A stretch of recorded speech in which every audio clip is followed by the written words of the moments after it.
Hello friends, আমার কিচেনে আপনাদের স্বাগত। আজকে আমি এই ভিডিওটাতে বাড়িতে কিভাবে ব্রেড টোস্ট বানাবেন সেই রেসিপি শেয়ার করব। তবে দেরি না করে বন্ধুরা চলুন ভিডিওটা শুরু করি। সব থেকে আগে একটা পাত্রে আমি দুটো ডিম ভেঙে নেব, আর এতে দিয়ে দেব আমি 2 চামচ মতো চিনি, আর দেব একটু ভ্যানিলা এসেন্স। ভ্যানিলা এসেন্স দিলে আমাদের ডিম থেকে যে গন্ধটা বার হয় ওটা বার হবে না, আর যদি না থাকে বাড়িতে তাহলে আপনারা স্কিপ করতে পারেন। এগুলোকে আগে সুন্দর করে ফাটিয়ে নেব। এখানে আমি 3-4 চামচ দুধ দিয়ে দেব। দুধটা দিয়ে সুন্দর করে ফাটিয়ে নেব।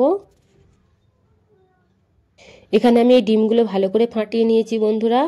আর নিচে আর একদম চিনি নয়, চিনি একদম গুলে গেছে, আমাদের সেটাও ধ্যান দিতে হবে যেন একদম চিনিটা গুলে যায়, সেরকম মতো ফাটাতে হবে।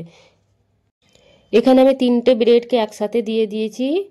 আপনারা চাইলে আলাদা আলাদা দিতে পারেন, তবে এতে টাইম লাগে একটু।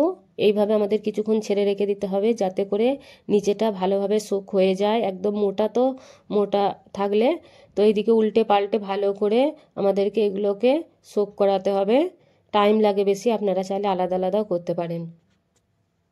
এগুলোকে ভালো করে না সোক করালে ভেতরটা শুকনো থেকে যাবে আর ভালো হবে না। তো সেরকম মতো টাইম নিয়ে ছেড়ে রেখে দিতে হবে যাতে করে ভেতর পর্যন্ত আমাদের একদম ব্রেডগুলো সোক হয়ে যায়।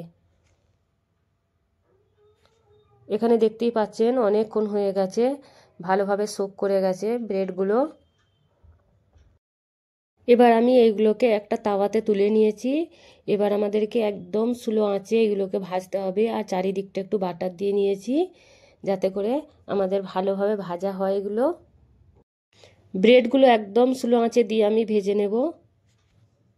চারিদিকটা আমাদেরকে উল্টে পাল্টে একটু ভালো করে ভেজে নিতে হবে, নাহলে কাঁচা থাকবে। দেখুন বন্ধুরা, এখানে দেখতেই পাচ্ছেন ভাজা হয়ে গেছে, চারিদিকটা লাল লাল হয়ে গেছে। এবার আমাদেরকে এগুলোকে একটা প্লেটে তুলে নিতে হবে, আর ভাজবো না, হয়ে গেছে। দেখতেই পাচ্ছেন কত সুন্দর লাগছে কালারটা দেখতে। যদি ভিডিওটা ভালো লেগে থাকে লাইক কমেন্ট শেয়ার আর সাবস্ক্রাইব করতে মোটেও ভুলবেন না। ভিডিওটা দেখার জন্য অনেক অনেক ধন্যবাদ।